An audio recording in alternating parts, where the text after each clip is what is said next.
Oh no! Sabi mo titingin lang tayo ha? Mula po doon mga kabox, ipapakita ko sa inyo ito ang napakawalang kwentang maintenance ng inyong patubig dito sa Sariaya, Quezon.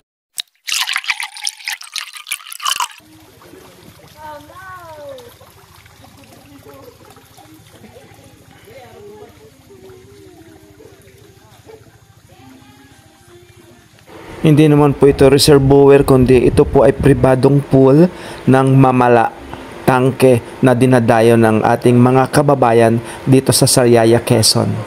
Tara, samahan niyo ako mga kabox sa lugar na hanggat hindi masukal ay pupuntahan po natin.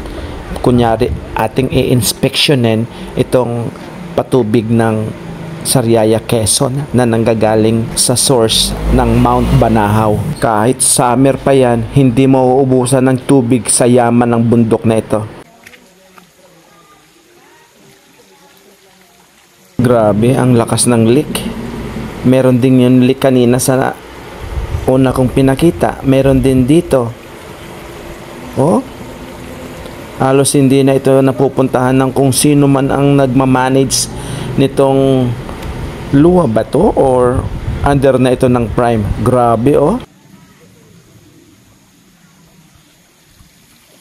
Sa lakas ng pressure hindi dapat mawawalan ng tubig ang buong Sariaya o Lucena.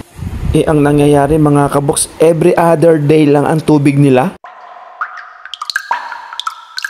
Sa laki ba naman itong bayan ng Sariaya may nagamit pa ng poso dito. Parang ang may hawak nito is prime water.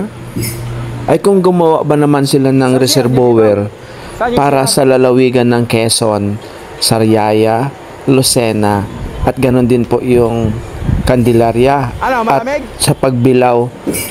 Para po sa inyong kaalaman mga kabox, yung mga lugar na nabanggit ko ay hirap sila sa tubig.